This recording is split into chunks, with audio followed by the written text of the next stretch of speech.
of life. How do you create justice? Okay, let's let men decide.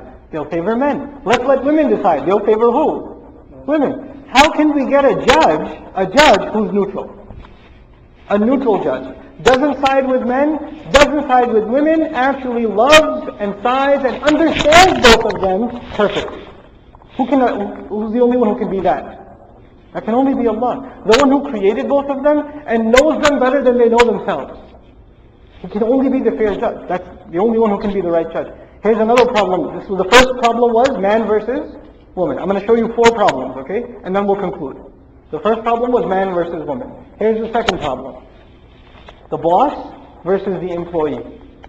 In sophisticated terms, we call this the problem of capital versus labor. The boss versus the employee.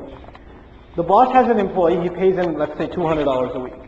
And he gives him 3 days off in a month. He gives him 3 days off, okay? Now, the employee wants to get paid more, and he also wants more vacation. What does the boss want?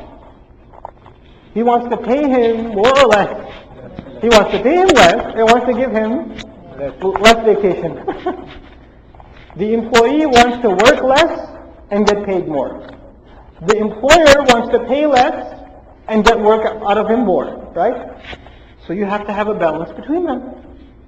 Who should be right? Now, that problem is an ancient problem. Back in the day, the landowner and the farmer, the feudal lord and the farmer. Today, you have GM and the union. It's the same problem. The boss and the worker. It's the same exact problem. But the problem, the real question is, how do you find justice between these two sides? If you let the management decide, who will they favor? Management. If you let the workers decide, who will they favor? Workers. And this is always going to remain a struggle. You have to have a balance between capital and labor. And by the way, our deen has that. Our deen has that balance between these two conflicts. So the first problem was man and woman. We call that the social conflict. The second is the economic conflict, capital and labor. Here's a third conflict. There's the government and there's the people. The government says there should be more taxes, more control, right? And the people say what? Less taxes. The government says there should be less services provided. The people say what? There should be more services provided. They're both at a conflict against each other. So that's the balance between the government and the people. And in the end, if you have a judge, either that judge sides with the government or that judge sides with the people. You can't have both. You can't have some, in our head, we're partitioned, right? We have to be this way or that way. So there's man versus woman. There's capital versus labor. There's people versus what? There's government. Social problem, economic problem, political problem. These are the three kinds, and there's a fourth, the last problem. The last problem is Allah created us with this clay, but He put inside it something else. The ruh, right? And this clay, it feels hunger, it feels thirst, it has desires, it wants to beautify itself, it wants to earn, it has greed, it has all these things.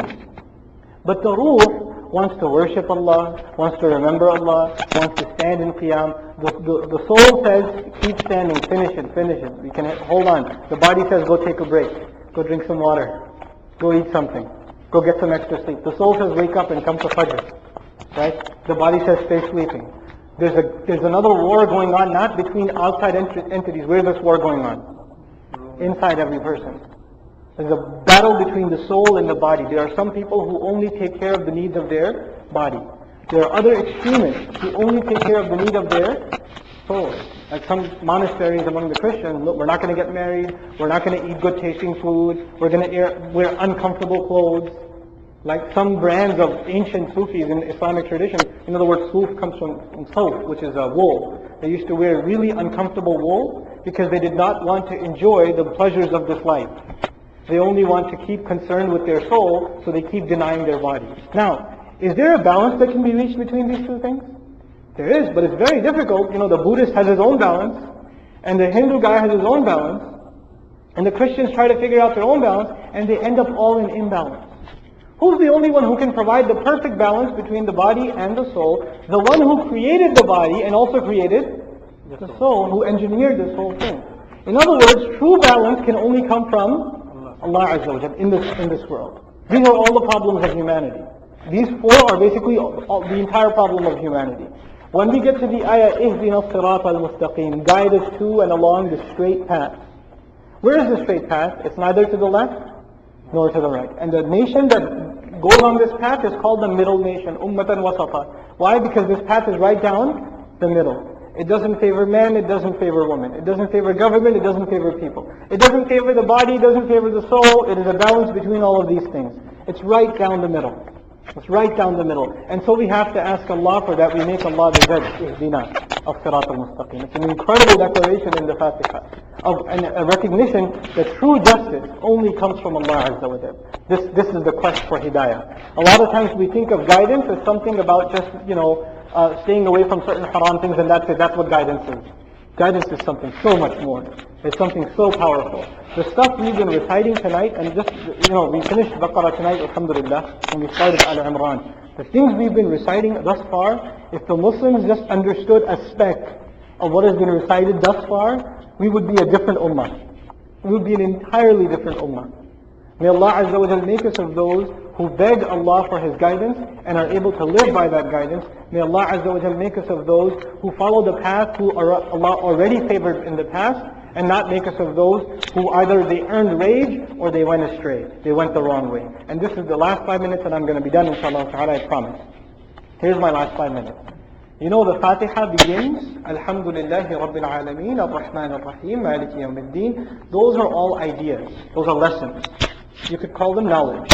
All of those are knowledge. The knowledge that praise belongs to Allah, gratitude belongs to Allah. The knowledge that He is the master of the nations and peoples of the world. The knowledge that He is exceedingly merciful. The knowledge that He is the master of the Day of Judgment. All of that is what? Knowledge. When we say we worship, we enslave ourselves, we seek help, this is not knowledge, this is action.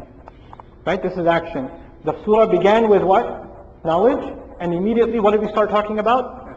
Action. Right? Knowledge, action. All of Islam is like that.